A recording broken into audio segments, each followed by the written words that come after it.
Hey guys, Victoria here and you're watching My Books and Me, coming at you from a different location. And that's because I want to share with you guys my non-fiction bookshelf. I recently did a bookshelf tour of my fiction bookshelves. I will link that below so you can go check that out. And in that one I decided to leave out doing my non-fiction shelf, mainly because I could not be bothered to film it. But then I thought I would do a separate video so that those interested in non-fiction books can have a look. So let's go. So my non-fiction shelf, this is what it looks like. It's on a shelf with all other random crappy books. Where's my finger? Those books there are pretty much TV tie-ins of things. I will probably show them to you later, but anyway, so this is it, what it looks like. Here I've got some Carrie's book club bookmarks from when Carrie had a book club, and they're just in one of the mugs I got. I have this little bottle. I don't know, I found this somewhere and it looked kind of like creepy cool. And I got this lizard. I've had this for yonks. Please, yes, it's dusty. This is one of the poppies that the Tower of London did when they did the centenary of the First World War, and they did that big poppy installation. This was one of them. I managed to get one and I'm so glad that I have it. Maybe I'll talk about it more in another video, I don't know. Then I, for some reason, have a poppy brooch here. Little teddy bear. There's an owl up there, an owl there. I have Tiana, and I think that's just a random fish. I don't know. So, let me show you how this is organized. So, on this stack here, we have books that are relating to the British royal family, particularly well, not all the British royal family, because I have something on Marie Antoinette here, and the Borgias. Royal families, I'm just going to call it this, but I particularly have them on the Tudor dynasty and Henry VIII. But that's all there. Then we have down here, we have biographies and autobiographies just here. Then I have YouTuber biographies or non-fiction YouTuber books, because obviously there are some YouTubers that have written fiction novels, so they're here. Then I have just other history, well, other non-fiction books really here. At the top here I have books that didn't fit, that fit in everywhere else. And then on this side I have history books from every other sort of era, or just some sort of like basic history books, like about history, like why history matters and writing history and things like that. Probably, yeah, just so let's get into it. I don't really know how I'm going to do this because I don't know, but we will just go. World history from prehistoric times to present day. This is a Factopedia book. I don't really know who's it by, but anyway. Great Civilizations, Diverse and Magnificent Cultures. It's a book you guys would have seen. 13 Days, a memoir of the Cuban Missile Crisis by Robert F. Kennedy. Not in Your Lifetime, The Assassination of JFK by Anthony Summers. It's Commanders of the Medieval World, 554 to 1582, edited by Andrew Roberts, I should say. Dictionary of Historical Terms, a guide to the main themes, events, cliques and innuendos of over 1,000 years of world history by Chris Cook.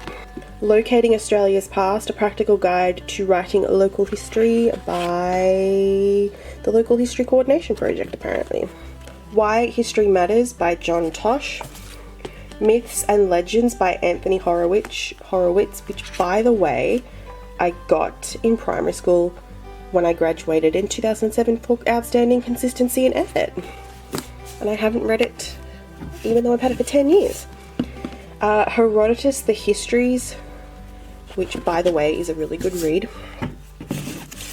The Journals by James Cook. Manning Clark's History of Australia, abridged from the 6-volume classic by Mike. A Short Guide to Writing About History by Richard Marius and Melvin E. Page. Writing History Essays, A Student's Guide by I.W. Mabet. These books are kind of boring here, but just let's keep going. Essaying the Past, How to Read, Write, Think About History by Jim Cullen. A Concise History of Australia by Stuart McIntyre. This is a fantastic book if you want to know more about Australian history. A handbook Local History, a handbook for enthusiasts by Hibbins, Fay and Askew. I probably should tell you who the authors are, but that doesn't matter. History and Historians by John Warren. What do we got here? Great Tales from English History by Robert Lacey. And this one, I tell you what, it looks amazing. It is History by E.H. Carr. How to Write History That People Want to Read by Anne Couthies and Anne McGrath.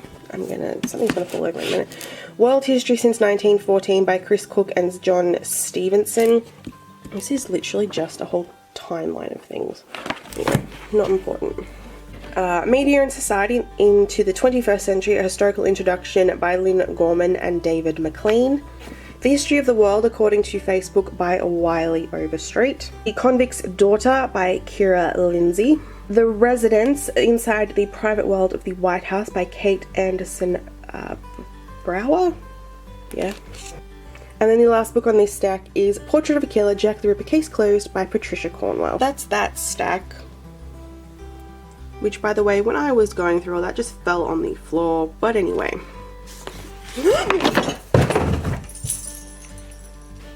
So anyway, that just happened. So, moving on. We'll go up here first. We have political So we have The World's Greatest Political Scandals by Nigel Cawthorne. The World's Greatest Crooks and Conmen by Nigel Bundle.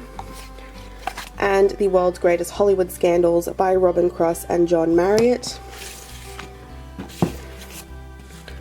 The Magical Worlds of Narnia, A Treasury of Myths and Legends by David Colbert. I don't really know if that's should be on this shelf, but it is anyway.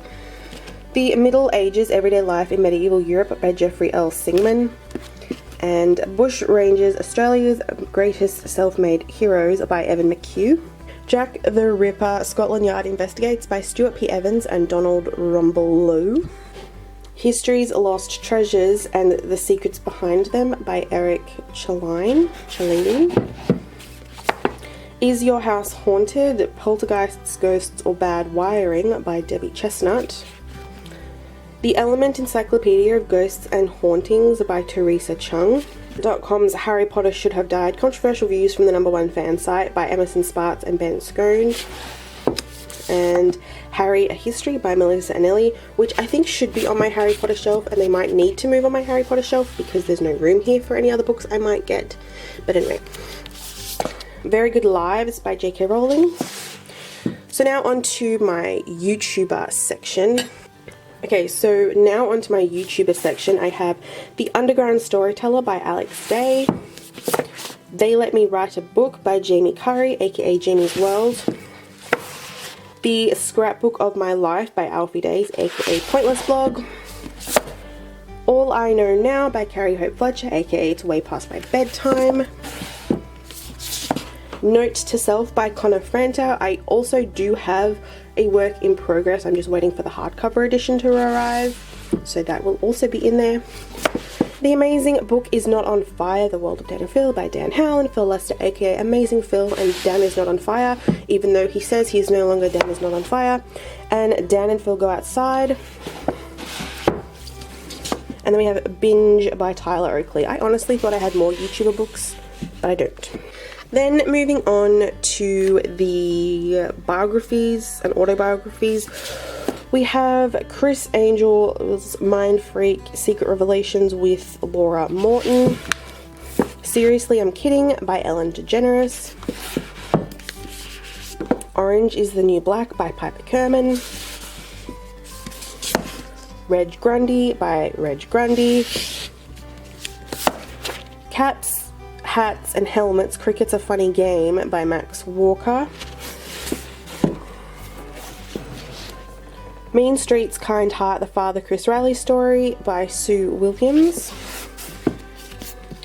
Living Famously, a novel by a Star of Neighbours by Melissa Bell and Jason Herberson.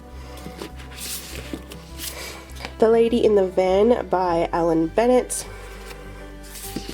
And then up here we have Mapping the Paddocks by Chester Eagle. Moving on now to this final stack, which as I said is like royal stuff, monarchy stuff. The Feudal Kingdom of England 1042 to 1216 by Frank Barlow.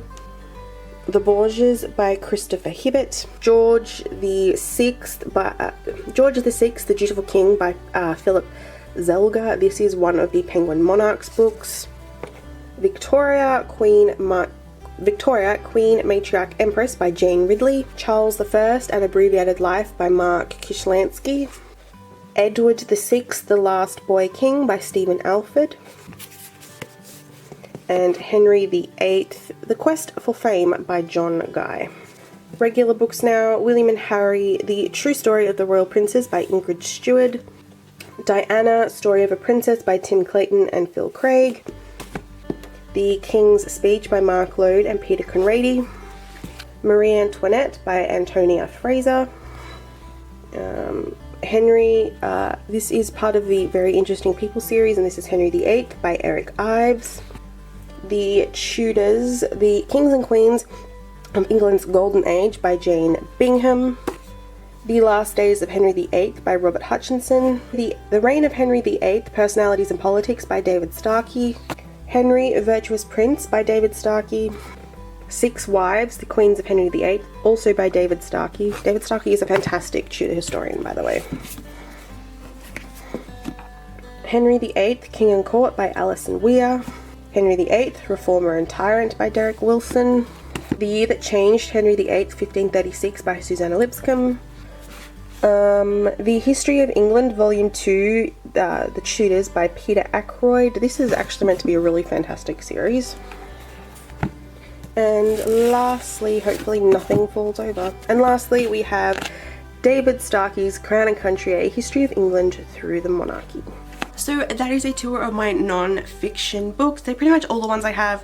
I do have some other non-fiction books that don't fit on this shelf. They are further down on this shelf, but they're different sort of non-fiction books. But anyway, I hope you guys enjoyed this, seeing some non-fiction books. I definitely recommend getting some of these. Yeah, check them out. As I said, I will link below to my other bookshelf tour that I did of my fiction shelf, so you can go check that out. Other than that, I will see you guys next week with another video. Bye!